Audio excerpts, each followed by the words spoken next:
If I Ran the Zoo by Dr. Seuss.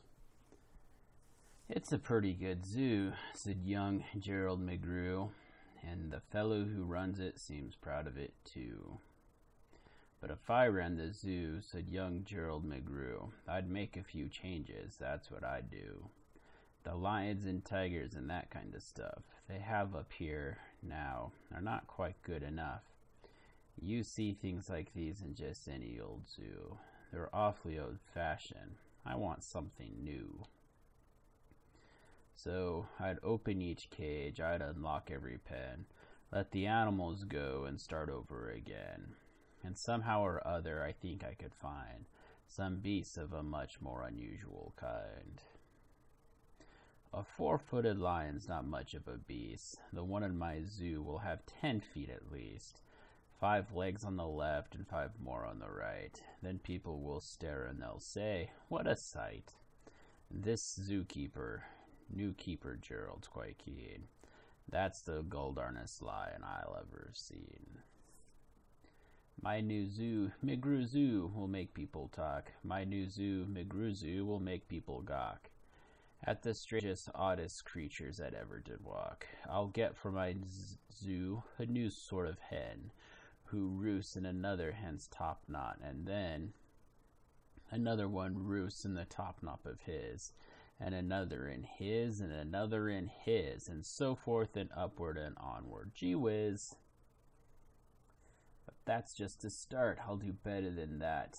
They'll see me next day in my zookeeper's hat, coming into my zoo with an elephant cat. They'll be so surprised they'll all swallow their gum.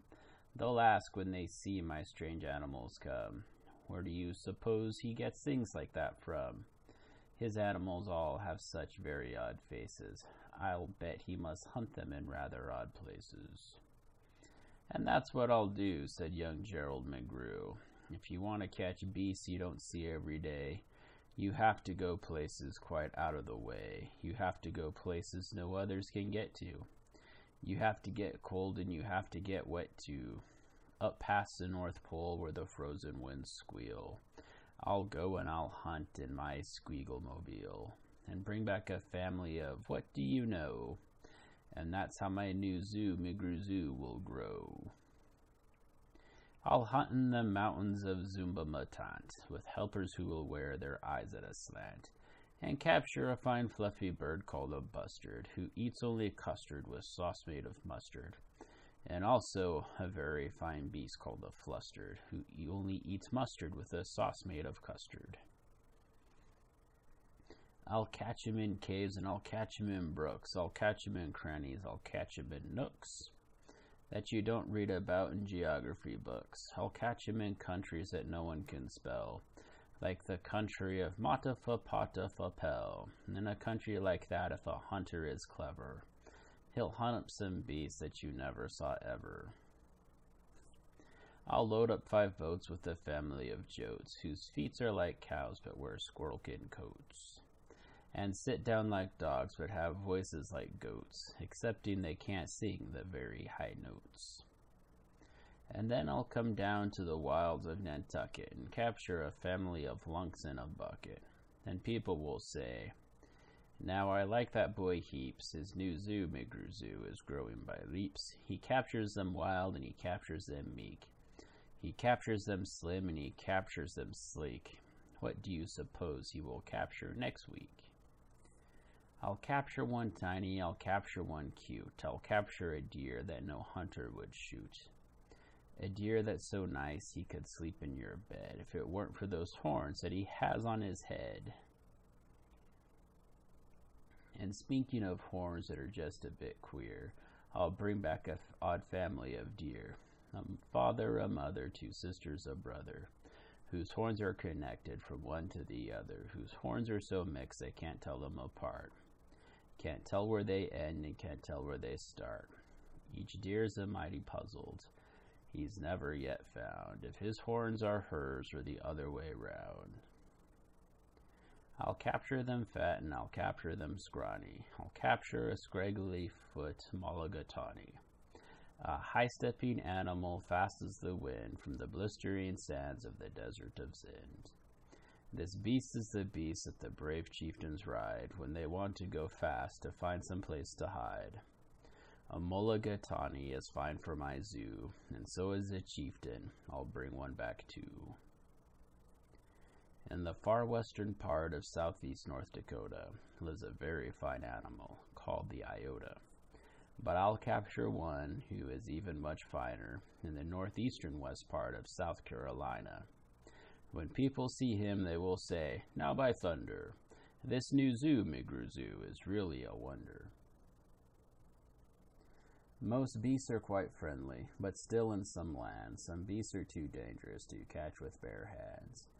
For those that are ugly and vicious or mean, I'll build a bad animal catching machine. It's rather expensive to build such a kit, but with it a hunter can never get bit. A zoo should have bigs, so I'll capture a thurl, whose legs are snarled up in a terrible snarl. And then I'll go out and capture some chogs, some keen shooter, mean shooter, bean shooter bugs. I'll go to the African island of Yurka and bring back a tizzle-top-tufted mazurka, a kind of canary with quite a call throat. His neck is so long if he swallows an oat. For breakfast the first day of April, they say, it has to go down such a very long way that it gets to his stomach the 15th of May.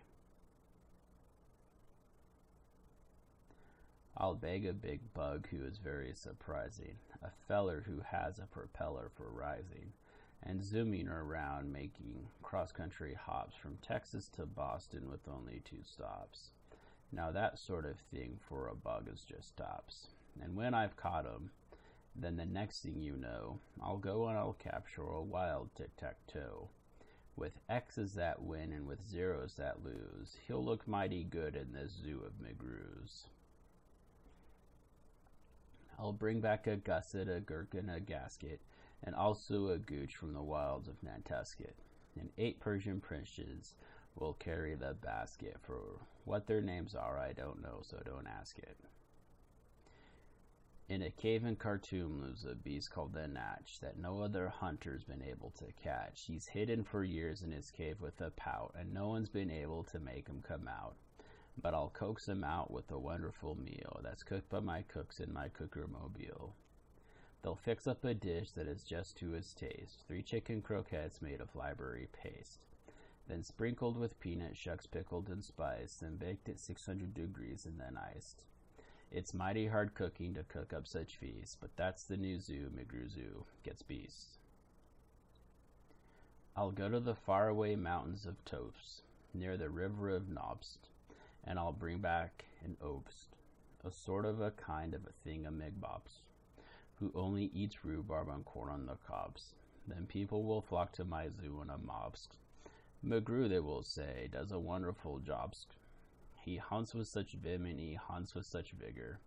His new zoo, Migru Zoo, gets bigger and bigger. And speaking of birds, there's the Russian Poluski, whose head ski is red ski and belly is blue ski. I'll get one of them for my Zooski Migruski. Then the whole town will gasp, "Why, this boy never sleeps.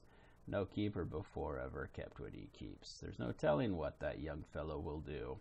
And then, just to show them, I will sail to Katru and bring back an Itkutcha, Preep, and a Prue, a Nurgle, a Nerd, and a Seersucker too. I'll hunt in the jungles of Hypnohungus and bring back a flock of wild Bipnobungus.